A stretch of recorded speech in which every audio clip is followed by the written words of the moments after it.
आज हा जो आज माझा विजय झाला आहे तो स्वर्गीय जयंतराव ससाणे साहेब यांनाच मी समर्पित करते। आणि आज जो माझा मतदारांनी मला माझ्यावर विश्वास टाकून आज मला त्यांनी विजय केलं, सर्वात प्रथम मी त्यांचं पण धन्यवाद करते।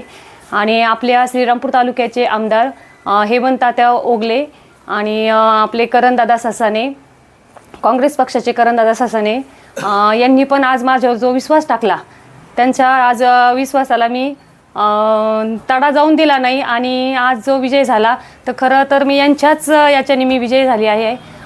आणि माझ्या भागातील सर्व ज्यांनी माझ्यावर विश्वास टाकून आज मला विजय करून दिलं, यांचे मी माझ्या भागातील सर्वच मोठे असू छोटे असू, माझे बंधू असू, वडीलधारी काही आहे, यांचे मी सगळ्यात प्रथम मी त्यांचे आभार मानते। खरं म्हटलं तर आज जो मी इथपर्यंत आलेली आहे याच्यामध्ये माझ्या मिस्टरांचा, खरं सावित्रीबाई फुले यांच्या मागे जसे ज्योतिबा फुले होते तसेच आज माझे मिस्टर पण आज माझ्या पाठीमागे आहे, म्हणून आज मी इथपर्यंत आलेली आहे। त्यांची साथ मला कायम होती आणि पुन्हा एकदा मी माझ्या सर्व मतदारांचे मी आभार मानते।